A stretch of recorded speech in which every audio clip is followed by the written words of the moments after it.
लेकिन बीजेपी के भी ऐसे हमने बहुत पोस्टर देखे जिनमें अकेले मोदी जी का फोटो होता है। और हमने तो ये भी देखा कि बीजेपी के राष्ट्रीय अध्यक्ष को मंच पर सार्वजनिक रूप से अपमानित होते हुए देखा है कि वो बराबर में खड़े हैं, कुर्ता पकड़ के पीछे खींचा गया, पूरे देश ने देखा, वो वीडियो खूब चले। तो ये नसीहत तो उन्हें देनी चाहिए जो खुद अपने आप में जिनमें कमियां ना हो। हटाने का और बिठाने का काम देश की जनता करती है, अपने आप को देश की जनता के ऊपर मत समझो। पर जिन लोगों की संस्कृति अब्बू जान के हाथ से माइक खींचने की हो, वो कम से कम किसी और के राष्ट्रीय अध्यक्ष के विषय में ना बोले। जिन्होंने औरंगजेब की तरह अपने ही बाप के हाथ से माइक, तो आपकी बौखलाहट उनको कम से कम नहीं बोलने का। राजकुमार पाटिल जी, ये तीर तो दिल पर लगा होगा। ये जी बड़े नेता है, दलित नेता, वो अपनी जिंदगी की कल्पना करे कि मैं तब तक जिंदा रहूंगा जब तक मैं भाजपा को नहीं हटा दूं। आशा बेटर हो सकती है, मैं मानता हूं, लेकिन इसमें कोई आपत्तिजनक बात नहीं है।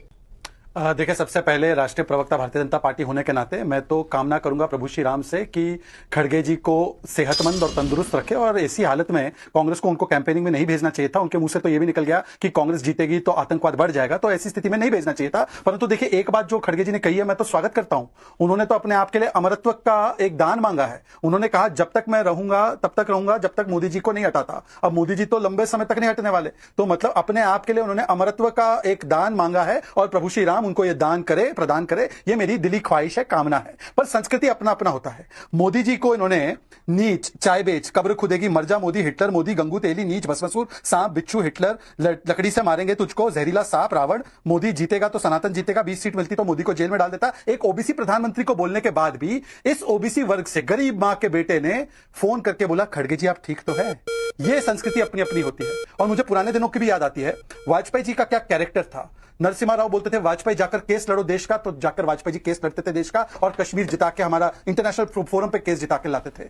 एक है मोदी जी की इतनी गालियां देने के बाद भी शिष्टाचार का पूरा पालन करते हैं। और दूसरी तरफ ये एक सोच है कि दूसरे को काफिर समझना है, दूसरे को अपना मॉर्टल एनिमी समझना है कि मैं तुम्हें खत्म कर दूंगा, हटा दूंगा। और केवल ये नहीं, नाविका आखिरी 10 सेकंड लेकर अपनी बात समाप्त करता हूं। मोदी को हटाने वाला फॉर्मूला तो आपने सुना, योगी को हटाने का फॉर्मूला महबूब अली बता रहे।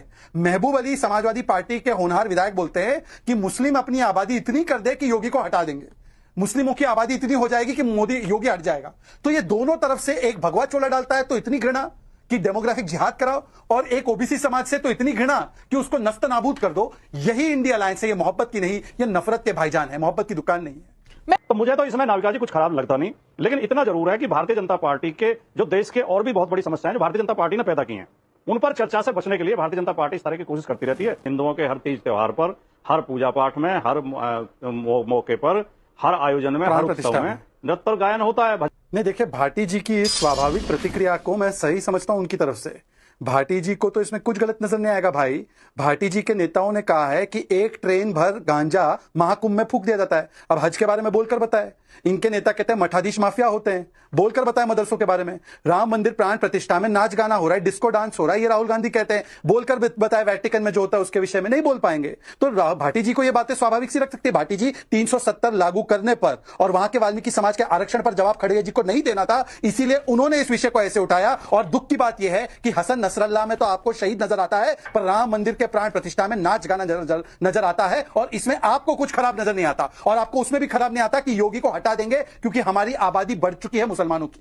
आपको तो महबूब अली के इस बयान में भी कुछ खराब नजर नहीं आता। रामचरितमानस को पोटेशियम साइनाइड में भी कोई गलत नहीं नजर आता। राम मंदिर बेकार है, इसमें भी कुछ गलत नजर नहीं आता। लेकिन शंकराचार्य ने भी यही कहा, it is a political event. Shankaracharya खुद वहां पे नहीं गए, और क्यों नहीं गए मैं बताता हूं। 2022 के अंदर महाकालेश्वर के मंदिर में जब रणवीर कपूर और आलिया भट्ट आयन के साथ गए थे, तो उनको इसी बजरंग दल और भाजपा के लोगों ने रोका। बोला, रणवीर जी आपने तो स्टेटमेंट दिया था मैं पेशावर से हूं and I love to eat beef. आपके पिता ऋषि कपूर भी कहते हैं I love to eat beef. लेकिन जब प्राण प्रतिष्ठा हुई राम मंदिर में तो सबसे आगे आलिया भट्ट। अभी उन्होंने शंकराचार्य जी को कोट किया। वैसे तो मैं तो मुसलमान हूं, मुझे तो कम जानकारी है, पर शंकराचार्य मंदिरों के प्राण प्रतिष्ठा में जाते ऐसी कितनी परंपराएं हैं मुझे नहीं पता। 5-6 उदाहरण वो गिनाएंगे। पर शंकराचार्य जी, बड़े सम्मान से कहता हूं, अंबानी जी के बेटे की शादी में भी थे, और उस बेटे की शादी में भी तो बहुत सारे विदेशी लोग थे जो बीफ खाते थे।